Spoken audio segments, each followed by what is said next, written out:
Where Manchester United currently sit 3 points behind Tottenham and Arsenal, but have played a game more than both. And as mentioned at the top of the show, the worst kept secret is out. Erik Ten Hag is the next Manchester United manager. Don and Jules are with us. He'll be joining in the summer on a 3-year deal with the option of a further year. Don, is this the right move?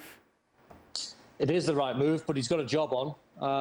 Massive job on. I remember when Peter Bosz was doing really well at Ajax and he moved to Dortmund and he bombed there, he bombed at Leverkusen. Now he's under pressure at Lyon. But it feels like the right move. He's got to be given total control. He's got to do it his way. He's going to have to be strong. He's got some big egos to contend with. He's going to have to get lots of people out the door. And then whatever money he's got, bring quality players in that want to work hard and represent Man United. But I just feel as though it's going to take time. The yardstick, I don't think, for Man United, and even their fans would say now, the yardstick's not Man City and it's not Liverpool and Chelsea. Their level is competing for one spot, and that's fourth, fifth or sixth, 4, 5 or 6 spots in the Premier League. That's where they're competing at. Forget the top 3, they're well clear. So they're going to have to be patient, and he's got a huge job on. Yeah, Jules, big job on his hands. Do you agree with Don that it's the right move? Only time will tell. Of course, on paper, and we've all loved his Ajax team and the job that he's been doing. And in terms of a tactical brain, he's amazing. There's no doubt that he's an elite coach. You see when Ajax play, whether it's in the Champions League, whether it's in the league, the way that team plays, the identity, the movement with the ball, without the ball, all of that is fantastic. The press, the counter press, all of that is all great. We all love it. This is perfect. There's a difference between doing that at Ajax when you've been there for 5 years with players that you can mold in exactly what you want, especially the younger ones who already come out of the academy at such a good level, and going to United where the club has been sinking for the last 8, 9 years now since Sir Alex left, and that's a completely different job. This is not a similar job. I'm not even sure that right now anyone can take on that job. Erik Ten Hag may well succeed, and we hope for him that he does, but right now no one can tell us he will succeed. Like no one could tell us that Jurgen Klopp or even Pep Guardiola would succeed, because the club is such in a bad way that it's hard. And I agree with Don, it will take a lot of time, it will take a lot of money, it will take a lot of patience. And for once, they will need to have that patience. The Glazers, Richard Arnold, everybody who decides at that football club will have to leave him alone, let him work, give him the players that he wants, give him the time that he needs, give him everything he wants to make that club a successful club again. But unless they do that, even Ten Hag at his best, with all the tactical genius that he has, will not succeed. Well, the man currently in the role is interim coach Ralf Rangnick, and he was pretty dismissive of his side after their latest loss to Liverpool. Speaking after the game, he said, if you analyse the team, it needs a rebuild. There are 6, 8, maybe 10 new players. And before you sign them, you need to be aware what kind of football does the new manager want to play, and then fit into that kind of profile. Your reaction to what he said here, Shaka? He's right. In that, if we are going to be talking about Manchester United in the same breath with the Liverpools and Man Cities, it is going to take 10 players. But that's far easier said than done, even for a club like Manchester United. Because while you need to get in 10 players, that means that you could make a very easy argument that probably the only player on the pitch against Liverpool who should still be there is David De Gea. You could make that quite easily. But now you have a number of players who you need to get rid of, or I don't see how or why they stay at United if they aren't in the reckoning. And the truth is, I don't see who takes those players on, especially with the wages that they command. So it's a double-edged sword for Ten Hag. How does he move players on in an effort to get the players that he wants in? I'm not sure how anybody does that math. It's funny to hear Ralf Rangnick going through the mental exercise in which he's given the statement, and he said, well, I think we're gonna need 6. Okay, no. It's more than 6. Probably 8. No, I think it's more than that. Actually, it's about 10 guys. You know what? We need a whole new team. And honestly, when you are the manager in place and you're saying these things and the players are listening to this, now they're doing the mental math themselves. They're doing the mental exercise. Like, am I one of those guys?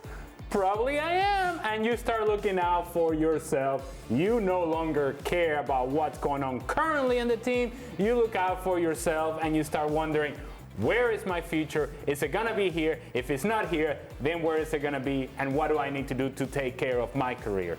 Yeah, so far, obviously, that consultancy role ahead for Ralf Rangnick at Manchester United. Guys, we're going to play something of a game. We're going to have a board meeting, and you're all our board members. Okay. We're going to help Ralf Rangnick out here. Okay. We're going to get some players out at Manchester United, and none of you are allowed to pick the same players when we do this. Wow. So, Jules, I'll start with you and ask you 2 players that need to be gone come the summer from Manchester United. Well, I'm glad you start the board meeting with the most intelligent guy in the room, of course. So I will go with. I mean, you have to start. Cristiano Ronaldo to start with. I'm sorry, we all love the story and the romantic side of it, of him going back to the club where he pretty much all started, all of that, all the goals great, the 2 hat-tricks, the last 2 hat-tricks, wonderful. But this is not going to work. It's not going to work with Ten Hag. I don't think he would work with anyone else either. I'm not saying he's been a problem this season or not the problem or the solution, whatever. But this debate is over anyway now. I think he needs to move on. And the second one, and I don't want to pick on him, and what happened today to Harry Maguire is not nice. But I think Harry Maguire, for his own career, I think for everybody, needs a move. He needs to go somewhere else, maybe in an environment that is a bit more calm and less under pressure. But yeah, I would pick Cristiano and Maguire. Ale, glaringly obvious that our French board member here didn't pick Paul Pogba to be going out. His pick's there. Of course. Maguire. You're next, Ale. Oh, well, let me start with Paul Pogba. Here you go. And it feels like he's been gone for a while now, and that this has been coming, and it felt like every transfer window the conversation was there. Well, Paul Pogba's not a fit. It's not a Manchester United player. Hasn't been successful enough. Doesn't care about Manchester United. Cares about the French national team, but can't quite translate those performances with Manchester United and the bench in important games. So he gone, right? And then after that, it's tricky. Because you can go in so many different directions, and there are obvious players that are going to walk out the door anyways. And I was thinking in the same line as Jules with Cristiano Ronaldo, that it's a tough decision, but no coach wants to walk into that locker room and have to deal with that when you're trying to build into the future. So I agree with Cristiano Ronaldo, but given the fact that Jules has already taken him, I'm just going to do a combo package. How about Lindelof out the door? See you later. We already know what that guy is. We know what he is. Erik, get out. See you later. We don't need you either because we already know what you are and you're not good enough for this club. Move on. Oh, he's adding a few here. Oh, no, we can keep going if you want to. I have a whole list. I have a whole list. No, I'm interested. Jules, how far down your list would Paul Pogba be? Contractually, I can't go there. I'm sorry. I would make him captain, give him the number 10. He can play in any position he wants, even goalkeeper, of course. Okay, French Union. Right. So, Shaka, you're next. The truth is, Kate, it'd be easier to ask everybody to keep a player.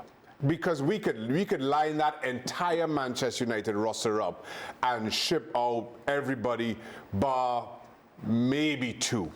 David De Gea and maybe. Hey man, just follow instructions. No, We're playing the game. I'm just saying. Pick your 2 players and we move on. Pick 2. I'll go Varane. You want my list? Hold on, I'll go Varane because Jules is I got a list. Jules is contractually obligated not to pick on French players. So I'll go Raphael Varane, and then Phil Jones. This is how easy this is. I mean, have your pick, and that's the challenge for Ten Hag here. All right. Well, the challenge now is for Don to decide who hasn't already been said that he's going to kick out. I mean, Jules has gone in with the most intelligent, and now you've come to the most emotional.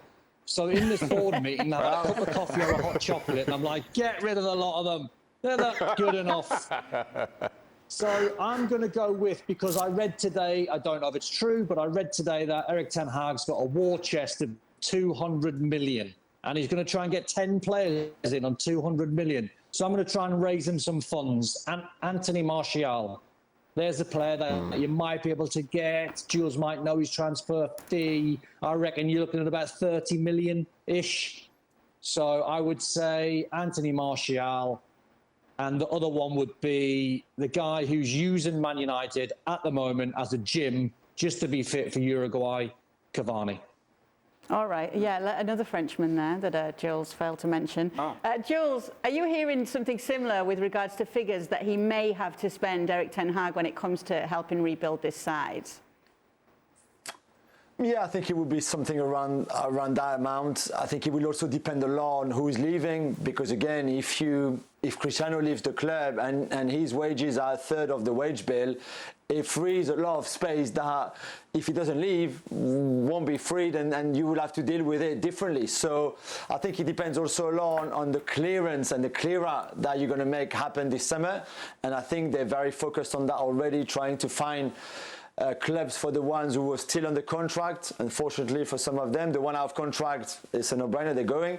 But yeah, let's say between 150 and 200 million is probably what the club is ready to go and spend. And obviously that can be even higher if you sell, and if you sell well, the likes of Martial and maybe, I don't know, people like Wan-Bissaka, I don't know, the ones who still have some sort of value there, despite everything that happens. So the money will be there. The money is not a problem. The thing is now to find the right players that will fit in what Ten Hag wants to do and wants to implement at the club, which might be tricky.